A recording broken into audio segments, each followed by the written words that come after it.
Dang it. Galen and his partner Dave loaded their prize bull in Galen's stock trailer, being pulled by Dave's big diesel. They had to rewire the trailer so the lights would work, of course. Mort came along behind him in his old 3/4-ton pickup with no plates and piled with junk. They were headed for the Fort Worth Stock Show.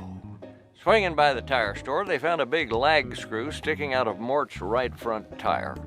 Meanwhile, while maneuvering the diesel to gas up, Dave ran over a curb and sliced a sidewall on Galen's trailer. Cost him almost $600 just to get out of town. Somewhere in the Ozarks, Mort's truck began knocking.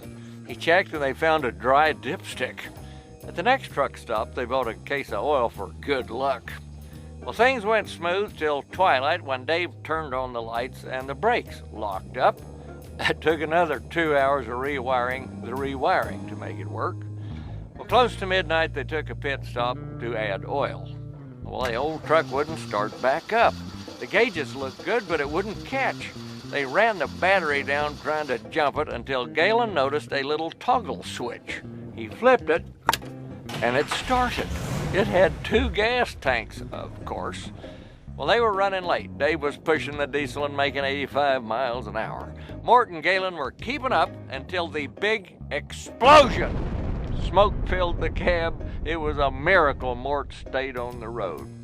They bailed out and then parked the wreck on the highway and climbed in the diesel with Dave and finally made it to Fort Worth in the middle of the night.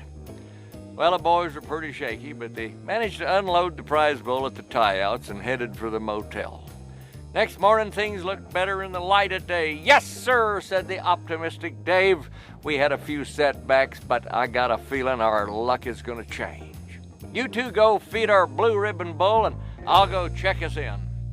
Well, the positive attitude was contagious. "Let's go get our star," said Galen, patting Mort on the back. 20 minutes later, Dave returned. He had lost his jaunty demeanor. Unfortunately, he had forgotten to make their entries. This is Baxter Black from out there.